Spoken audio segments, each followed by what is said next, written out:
सप्ताह धारणा बसी कम्युनिटी सपोर्ट स्टाफ ब्लॉक कार्यालय सम्मुखें धारणा देइछन्ति खोर्धा जिला बेगुनिया ब्लॉक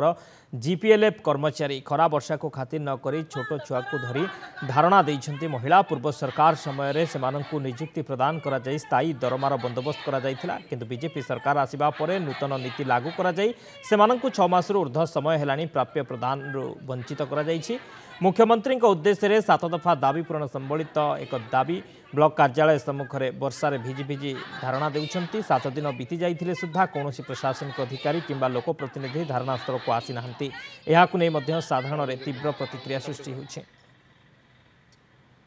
गणधारणार समस्त आम दाबी रही आम जो कम करुचु से कम जहाँ पारिश्रमिक आमको स्थायी भाव में दि जाऊ स्थायी निजुक्ति आमको दि जाऊ अकाउंट पे करा जाऊ आमर है वर्धित काम जहाँ रोचे जदि से वर्धित काम बाबद को आमको वर्धित पारिश्रमिक प्रदान करा जाऊ किंतु आमर